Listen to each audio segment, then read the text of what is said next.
So, I won't talk too much, I'll just try and show you. I don't want to bore you too much, even though I'm the only one that views my videos. But yeah, okay. At least I got a detail of what I've done for me and whoever else wants to watch. So, like I said, I've changed from a normal style brake pedals to an overhung plunger system, reverse fit basically. So I've blocked it off now, blocked off where I cut it out. I've sort of butt welded it, but it was tight along there when I welded it. I should remember when it's tight it'll definitely pull in. This side had a gap and it didn't pull in. I haven't finished sanding that down. So I think when you're welding you want about a mil gap, because it will grow when it's hot and then shrink. But if there's a bit of a gap, you tend to have a bit more luck, I find. You can see that looks thinner there than there, but there's like optical illusions. I ended up having to twist this a little bit too to when I started trimming it to fit. But so it is a little bit like that, but there's going to be a piece going over here that bolts to here and here. It goes a bit higher where the reservoirs are going to bolt to, and the pipes come out here. So this piece somehow will have the holes. I don't know how I'm going to have it angled. If I'm going to have the whole slip slides over the pipes to seal it off as well. I've bent that around there to give it some double thickness across there, so it's pretty strong. I think I've reinforced the whole thing pretty good. You see I've boxed it up a little bit just to give me a little bit more room. A little bit more room. I'm only learning how to weld, and my welder's playing up because it went through a flood, and mud got right in the cord and in the trigger and everything. So I don't know if that's what causes it, but it sometimes sticks. The wire and inside the what would you call it? The runner inside the sleeve, or they've probably got a name for it. And it sometimes stick. Like if I go upside down, it'll definitely slow down. It won't come out as fast. The wire speed it changes. It's hard to get it set when it's sticking in the pipe, the duct or whatever it is, the liner. And so I don't know if that's what it is or if it is my settings. But I'm doing alright. Sort of getting happy with some of my welds. I'm going to do another weld across the bottom around there. Do that one again on a bit more of an angle. And inside, that's what it looks like inside. So you can see I've butt welded it. You can see a little hole there, a little hole over there where I haven't quite welded. That one down there was pretty good. We'll just go back and do that. I've actually run out of gas. I was running out of gas right at the very end. I'm just going to probably go over that a little bit on the inside, mainly along that front bit.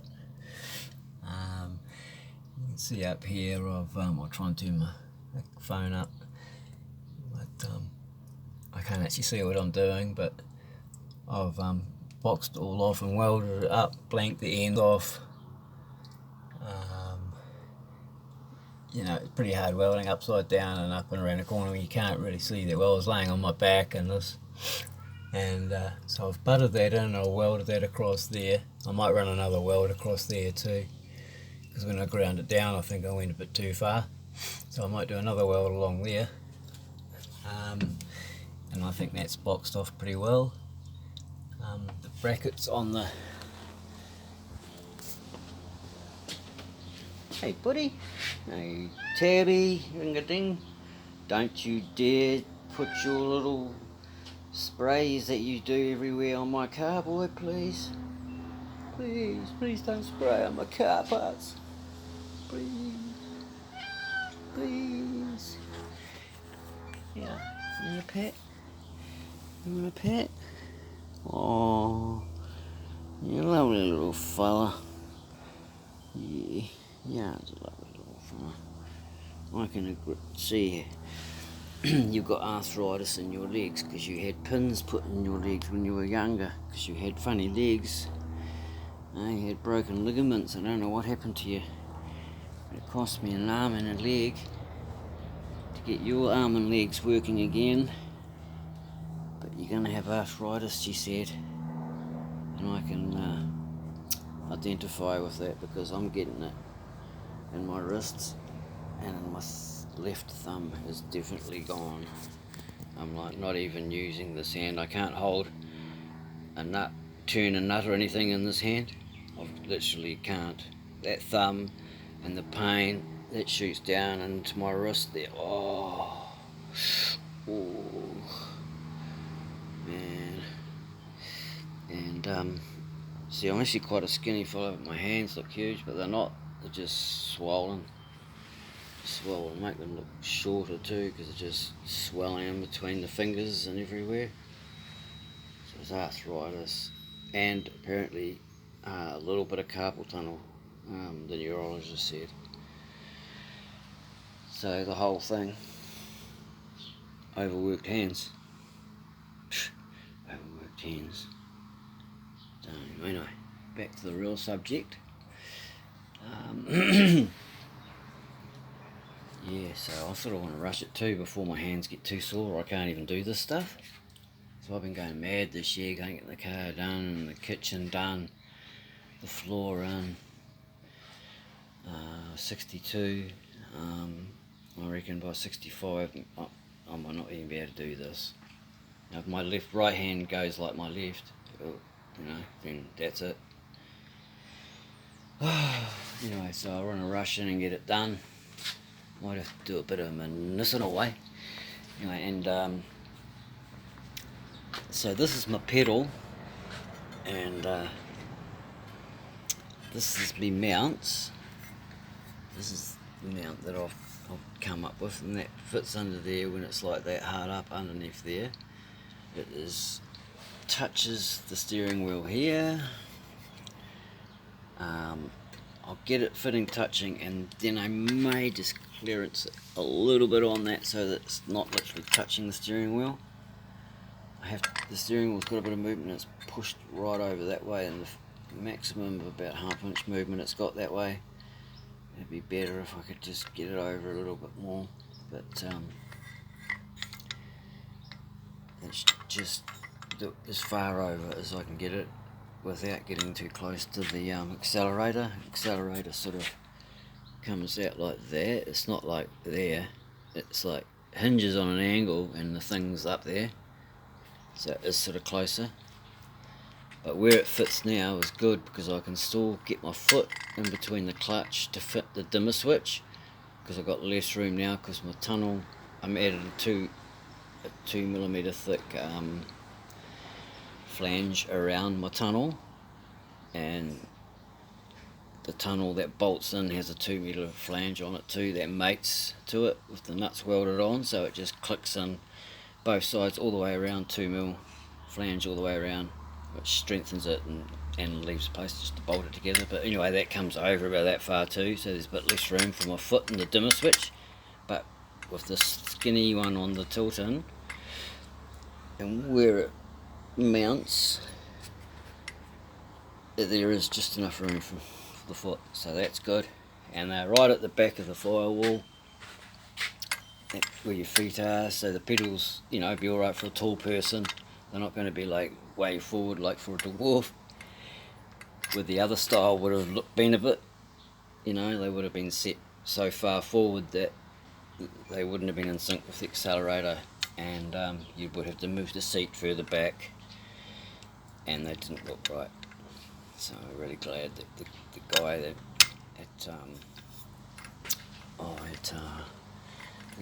it sold me these anyway at Cardwell's, racing car parts stuff in New Zealand, importers.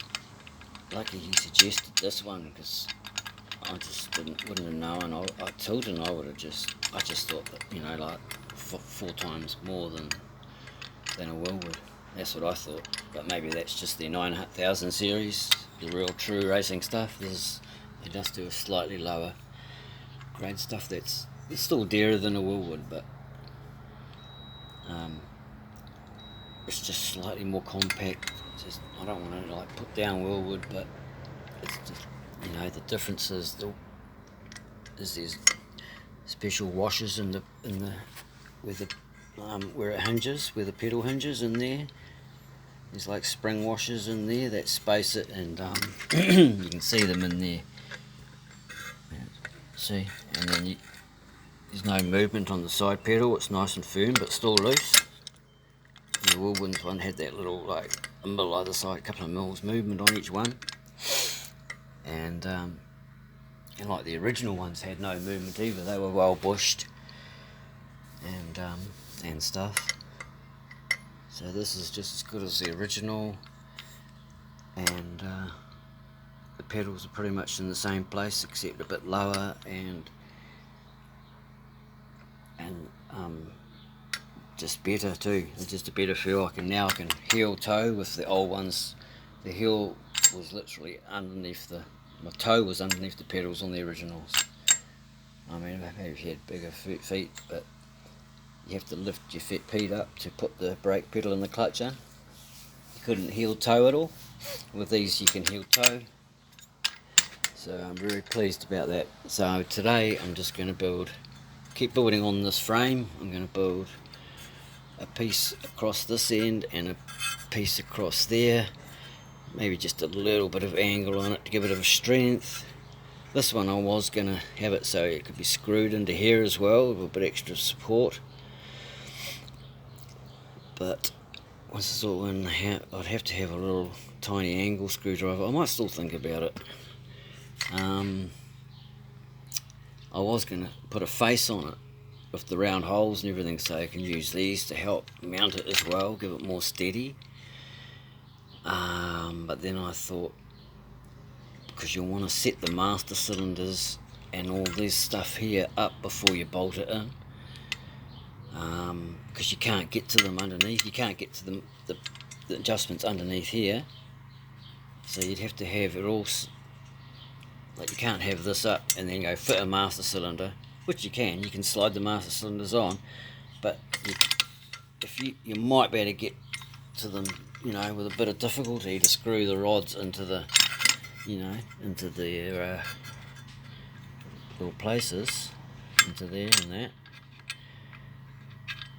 But because they wiggle around and all that, it's not as easy as you might think, especially when you've got limited room. You want to have them all set together first, have them all set, and then the 4 bolts up, bolted in position. Maybe have flexi hoses coming out of the, I'm thinking, I was going to have hard line, but then I'm thinking for fitting, you might want to take it off just to do a spin or something. Maybe have flexible AN lines on the ends of the cylinders going to the junction point.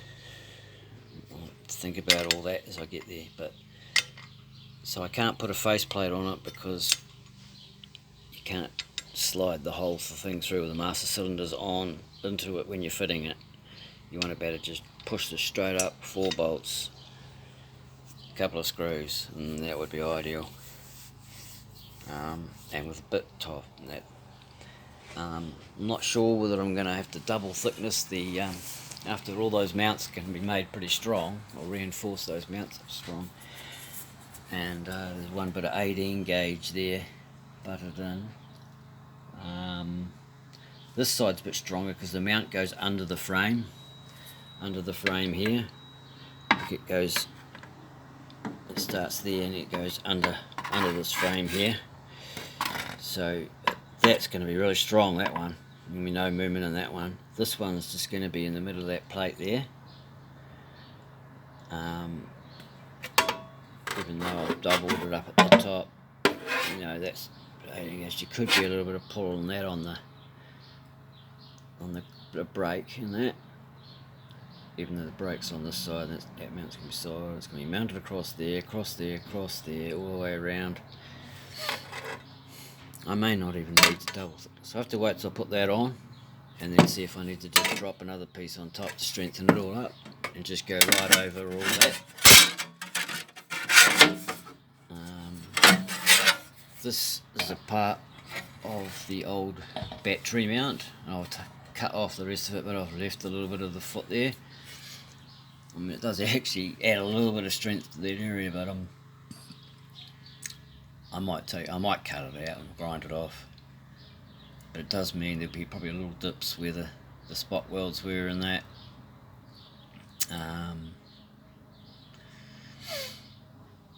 Yeah, I'm not too sure. I left the one on this end. There was a little bit left on that end because there was a split underneath on the single bit of the single layer of stuff, and it sort of covered over that, so I just used it to help weld it all together. Grind those welds down. You know, it's not a very visible part of the car. Once you get my tanks up here, you know, the reservoir tanks along there,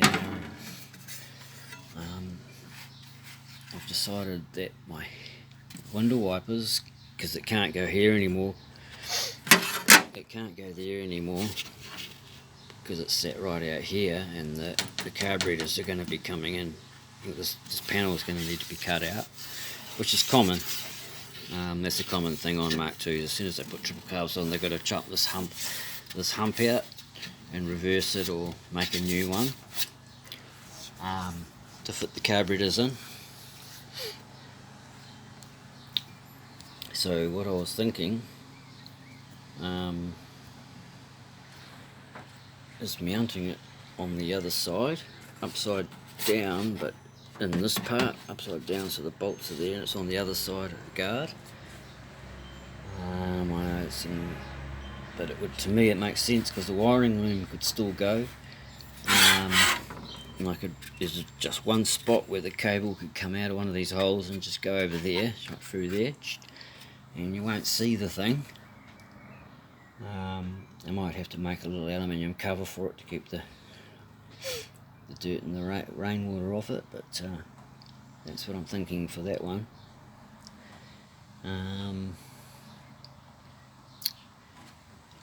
Geez, I've talked a lot, haven't I? So I've I just stripped the roof. This door, the two rear little guards, and the boot. I haven't finished the guards. I've got to take these lights off. I'm still sussing that out. I got one bolt done one side. Found one bolt, but I'm fiddling around and I can't remember where it was. But there's two, I think, and I haven't found it yet. But I'll get those off. I don't know if I'll be keeping those original lights either. I mean, the cars, I think it's like smaller than what they designed, and like the lights seem to be, I don't know, by the time there's a bumper on and the overriders and all that, it sort of all comes into proportion. But all that on, you look at that light and you think, well, it goes from there all the way up to there. That's quarter of the guard. It takes up nearly quarter of the guard. It wouldn't be a light thing. I know I love the old original lights, the colour of the lenses and at night and that, Oh, I really love that on the older cars. But I may do some customising there. I know it's copying, but I saw one in a magazine. It looked pretty cool, and they had where that was underneath, cut a round hole and had, you know, a bit of pipe welded in, spigot welded in there all the way around, and had the, so it was straight. So the hole won't be round, it'll be just like but it fits in shape like that. And you have your light on the inside. In New Zealand we need a red and a yellow, so I'll probably have one at the top and one underneath. So the yellow one at the top and the red one at the bottom. That's my idea anyway. And I'm thinking, because that comes across to there and goes right across to there, you measure that up, that's quite a size. I could just about fit the holes underneath where this light would actually hide the holes. Just a thought. I do like the rear bumpers, but I wouldn't mind customising that off just to be bumperless, but I don't know. I might just leave the rear bumper because they fit so nice. And I've got it, and I don't want too much work. Yeah, but I did have a couple of ideas of how I could do a fiberglass thing, or steel would be harder. Same as this rear spats. I'm thinking I was going to do one. I don't think I'd have the skills for steel, so I'd do a fiberglass one. I think I could just probably manage that. Done a bit of fiberglassing with my boat and that, so yeah. But even the standard one, I can get at least go out an inch and still have them on. So if I can go in an inch and out an inch and take that 6-inch rim to an 8-inch, I could have it tucked in the standard thing, which I think is quite cool, because it actually, original design, and I actually quite like it when the car's low, you just see the tyre all hidden under there and just the shiny wheel. It's sort of a different look. And I think I can go about an inch out on the front without going over too far, because I've got the camber on that now and it's set up a bit different. I'm running a lot of camber on it because I had to, because one side is on maximum, you cannot get it out any further because the adjustment is on the other side of the upright, so you can't just space it out. That's as far as it'll go. But yeah, that's her 67 Mark II Daimler, originally the V8, 2.5 litre Hemi V8, beautiful. But this one didn't have that. I think the 4.2 had probably double the power. I mean, this engine wasn't just, you know, a lot of people have a lot of stories about the 4.2s, 170 horse, yeah, okay. With an automatic and a big XJ, with, you know, that automatic setup, the flexi plate weighs more than the flywheel on the manual. I mean, yeah, they're a bit slow with a big automatic. But originally I had it running with an automatic when I first got it running, and it didn't feel slow with an automatic. I had 265s on the back, BF Goodrich's, 10-inch rim, and it would wheel spin by flooring it, but I had 4.54 rear gearing, and I thought there was something wrong with the gearbox. It wasn't changing gear, because it was like, I thought it was stuck in second, but it was actually because of the gearing. I mean, it had a top speed of about 70 mile an hour at about 6,000 revs, and the original motor didn't like that, so we rebuilt that, and the story goes on. I was only a young fella then, about 20. Finally got the teenage car going when I was about 20.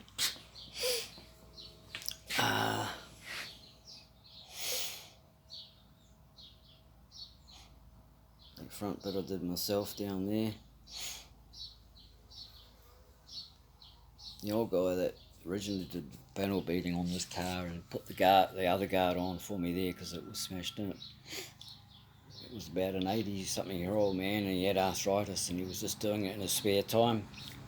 like I said, there's no rush. I had a couple of years. You can have it for a couple of years in your garage if you want. Or he did it in about a year, just over a year. But he had arthritis. But no, I can sympathise with how hard it must have been. Like he only did it on good days. And yeah, no, I remember that about him because I remember him telling me about his arthritis. And yeah, he was a good old fellow though. He did a pretty good job.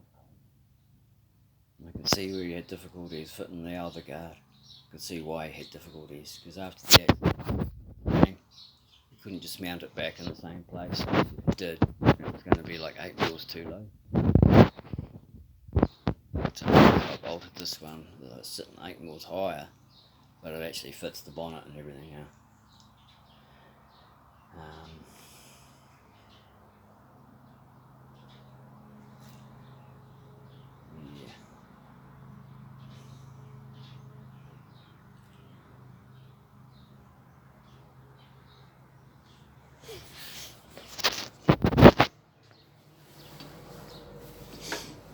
Wondering how far I should go with the engine, because that's the next step after the brakes, is get the engine sort of ready. So I've already done the bearings on the crankshaft, put new rod bolts on it, new seals.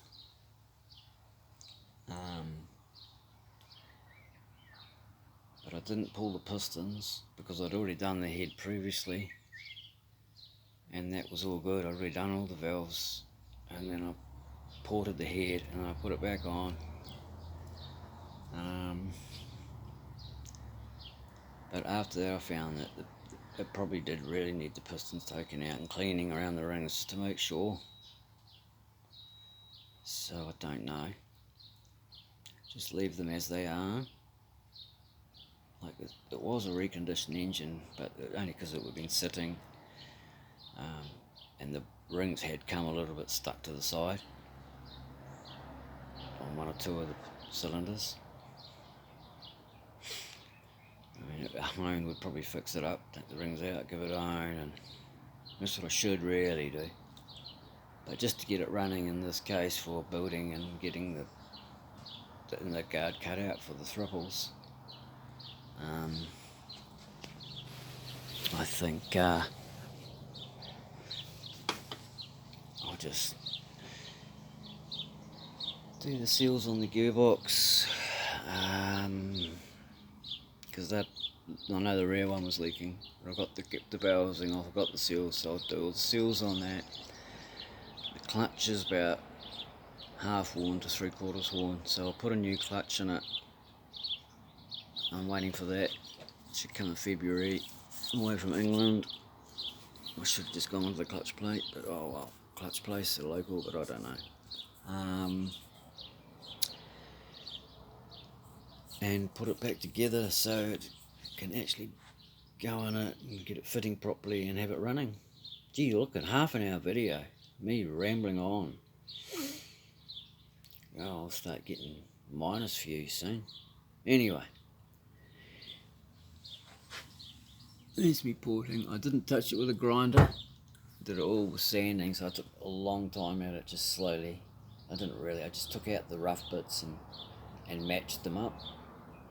I measured each one very, very carefully and just tried to get each one exactly the same in different areas all over it, in the bottom, the tops, sides. I noticed that this one had bigger bowls than my other head that I got a late model one that had more Pacific casting as they got on the years.